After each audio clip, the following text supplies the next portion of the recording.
السلام عليكم ورحمة الله وبركاته. إن الحمد لله نستعينه ونستغفره ونعوذ بالله من شرور أنفسنا من يهدي الله فلا مضل له ومن يضلل فلا هادي له أشهد أن لا إله إلا الله وحده لا شريك له وأشهد أن محمدا عبده ورسوله. நம்ம ஏற்கனவே பார்த்த மாதிரி இறுகி போன உள்ளத்தில் எந்த மாற்றமும் நடக்காது. இறுகி போன உள்ளத்துடைய விளைவுகள் என்ன அப்படின்னு பார்த்தோன்னா, இறைவனுடைய செய்தி எதுவுமே மனசில் போய் இறங்காது. அல்லாஹ் குரானில் 39வது அத்தியாயம் 22வது வசனம் சூரா ஜும்மாரில் என்ன சொல்கிறான் அப்படின்னா, எவருடைய இருதயத்தை அல்லாஹ் இஸ்லாத்திற்காக விசாலமாக்குறானோ அவங்க அல்லாஹுடைய ஒளியில் இருக்காங்க அப்படின்னு சொல்கிறாங்க.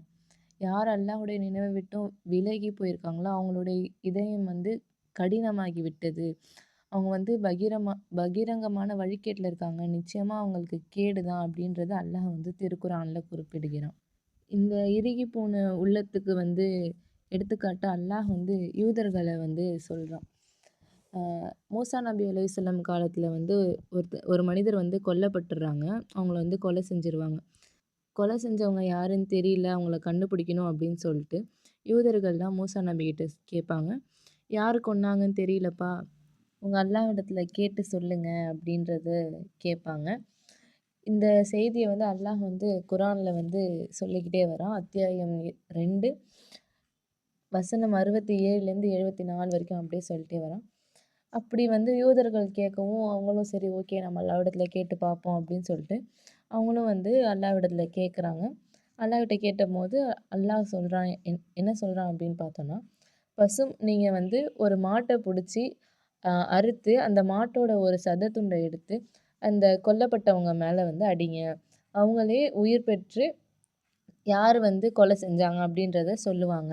உடனே யூதர்கள் திரும்ப கேட்குறாங்க, மாடு அப்படின்னா அது எந்த மாதிரியான மாடு அப்படின்னு கேட்கவும், அதுக்கு அல்லாஹ் திரும்ப சொல்கிறான், அது வயசான மாடும் இல்லை, ரொம்ப சின்ன வயசு மாடும் இல்லை, ரெண்டுத்துக்கும் நடுத்தரமான ஒரு மாடு அப்படின்றது அல்லாஹ் சொல்கிறான். திரும்பவும் அடுத்து யூதர்கள் மூசா நபியிடத்துல கேள்வி கேட்குறாங்க. அந்த மாடு எந்த நிறத்தில் இருக்கும், அந்த மாடோடைய நிறத்தை பற்றி கொஞ்சம் உங்கள் இறைவனிடத்துல கேட்டு சொல்லுங்கள் அப்படின்னு சொல்லுவோம். அல்லாஹ் அடுத்த வசனத்தை இறக்குறான். அந்த மாடோட நிறம் மஞ்சள் கலரில் இருக்கும். அந்த நிறமானது மக்களை ஈர்க்கக்கூடிய அளவில் இருக்கும் அப்படின்ட்டு அல்லாஹ் அடுத்த வசனத்தை இறக்குறான். திரும்பவும் யூதர்கள் கேள்வி கேட்குறாங்க. அந்த மாடோட தன்மை என்னவா இருக்கும், அந்த மாடை பற்றி கொஞ்சம் தெளிவாக விவரித்து சொல்லுங்க அப்படின்னு கேட்கும்போது அல்லாஹ் சொல்கிறான், அந்த மாடு பூமியில் உழுவதற்கோ இல்லை வேளாண்மைக்கோ இல்லை நீர் இறைப்பதற்கோ இது எதுக்குமே பயன்பட்டிருக்காது. அது ஊனமுடையதாகவும் இருக்காது. அந்த மாடு எந்த வடுவுமே இல்லாமல் இருக்கும் அப்படின்றத அல்லாஹ் தெளிவாக விளக்கமாக சொல்கிறான். அப்படி ஒரு மாடை எடுத்து அவங்க கண்டுபிடிச்சி அந்த மாடை அறுத்து அந்த மாடோட ஒரு சதத்துண்டை எடுத்து அந்த கொல்லப்பட்டவர் மீது அடிக்கிறாங்க. அப்படி அடிக்கும்போது அவர் உயிரோடு எந்திரிச்சு வந்துடுறாரு. இப்படி ஒரு ஆதாரத்தை அல்லாஹ் அவங்களுக்கு கண்ணுக்கு நேராக நிகழ்த்தி காட்டுறான். ஆனால் அப்பயும் அவங்களுடைய மனசு மாறாமல் அல்லாஹுடைய பாதையில் அல்லாஹுடைய தூதரோட பாதையில் செல்லாமல் அவங்களுடைய மனசில் எந்த ஒரு மாற்றமும் இல்லாமல் அவங்களோட மனசு இறுகி போயிருக்கு. ஒரு ஆதாரத்தை கண்ணில் காமிச்சு அவங்க மனசு மாறல, அந்தளவுக்கு அவங்களுடைய மனசு இறுகி போயிருக்கு. அந்த மனசு ஒரு பாறையை போல இறுகி போயிருக்கு அப்படின்றது அல்லாஹ் சொல்கிறான். பாறையை விடவும் இன்னும் இறுகி போயிருக்கு. பாறையில் கூட சில பாறைகளில் தண்ணி ஓடுது, சிலது அப்படியே வெடித்து அல்லாஹுடைய பயத்தில் அல்லாஹுடைய அச்சத்தில் சில பாறைகள்லாம் உருண்டு ஓடுது. ஆனால் இவங்களுடைய மனசு அப்படி இல்லை அப்படின்றத அல்லாஹ் சொல்கிறான்.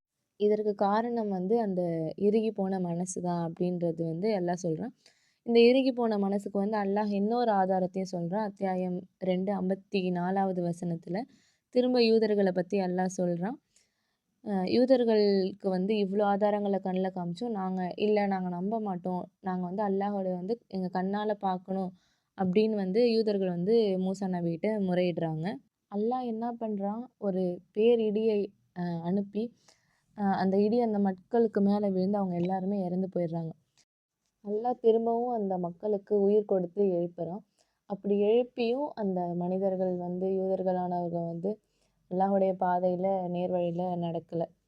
அந்த அளவுக்கு அவங்களுடைய மனசு வந்து இறுகி போயிருக்கு. இதுவே ஒரு மென்மையான மனசுல வந்து மாற்றம் எப்படி நிகழும்ன்றத அல்லாஹ் வந்து அ அடுத்து சொல்றான். நம்ம எல்லாருக்குமே தெரிஞ்ச ஒரு வரலாறு. ஃபிரௌனுடைய அரண்மனையில வந்து மூசா நபிக்கு எதிரா வந்து சூனியக்காரர்கள்லாம் வராங்க இல்லையா? அந்த ஹதீஸ வந்து அல்லாஹ் வந்து குரான்ல பல இடத்துல குறிப்பிடுறான்.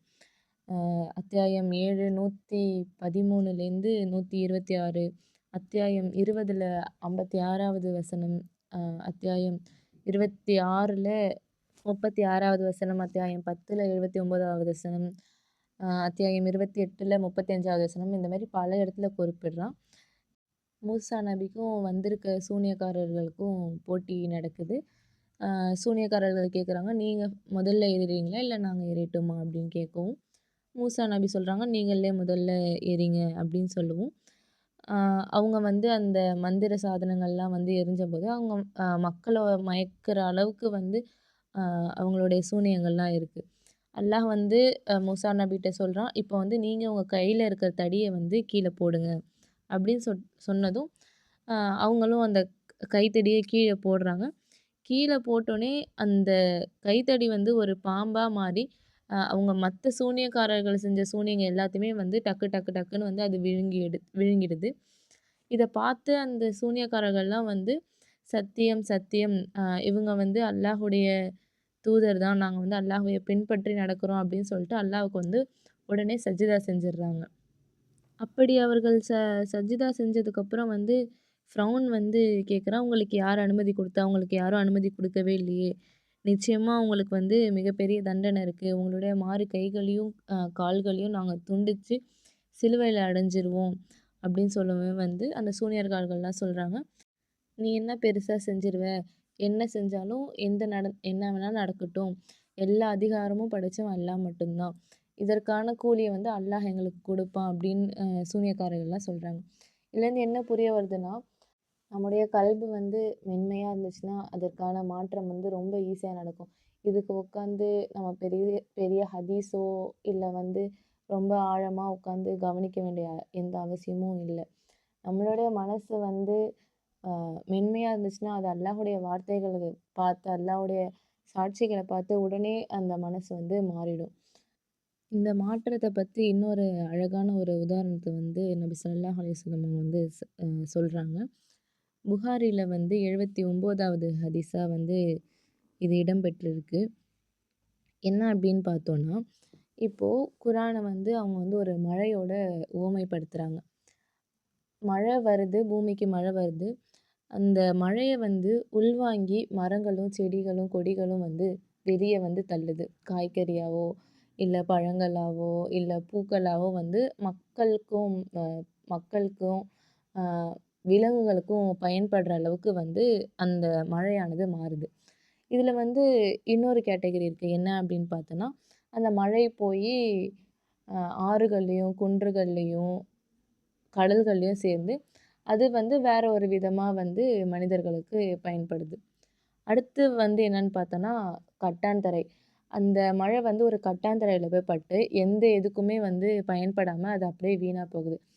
இதுதான் வந்து முகமது நபி ஸல்லல்லாஹு அலைஹி வஸல்லம் அவங்க வந்து விளக்கி தராங்க. என்ன அப்படின்னா, அல்லாஹ்விடத்துலேருந்து வந்த குரான வந்து அவங்க கற்று தெரிஞ்சு, மற்றவங்களுக்கும் சொல்லிக் குடுத்து, அ அவங்க வந்து ந நேர்வழி படுறாங்க. இன்னொரு கேட்டகரி என்ன அப்டின்னா, அவங்களுடைய அல்லாஹ்வுடைய வார்த்தைகள எடுத்துக்கிட்டு அவங்களுடைய வாழ்க்கையில அத வந்து ஏற்றுக்கொண்டு அத வந்து வாழ்றாங்க. அ இது வந்து எத பொறுத்து அமையுதுன்னா, அந்த குரான் சென்றடையும் மனச பொறுத்து தான் அமையுது. அந்த மனசு எப்படி இருக்கு? இறுகி போயிருக்கா? மென்மையா இருக்கா? அப்படின்றத அ பொறுத்து தான் வந்து இந்த மாற்றம் இருக்குன்றத முகமது நபி வந்து அழகா ஒரு உவமைப்படுத்தி சொல்றாங்க. எப்படி வந்து நம்ம மனச வந்து மென்மையாக்குறது அப்படின்றத பத்தி இனி வரக்கூடிய நாட்கள்ல பார்ப்போம். அதுக்கு முன்னாடி வந்து எ இந்த குரானால யாரெல்லாம் பயனடைய முடியும் அப்படின்னு பார்த்தோன்னா, அதுக்கு ஒரு 4 தகுதிகள் இருக்கு. ஒரு 4 பண்புகள் இருக்கு. அதையும் இன்ஷா அல்லாஹ் நம்ம வரக்கூடிய நாட்கள்ல பார்ப்போம். அஸ்ஸலாமு அலைக்கும் வரஹ்மத்துல்லாஹி வபரகாத்துஹு.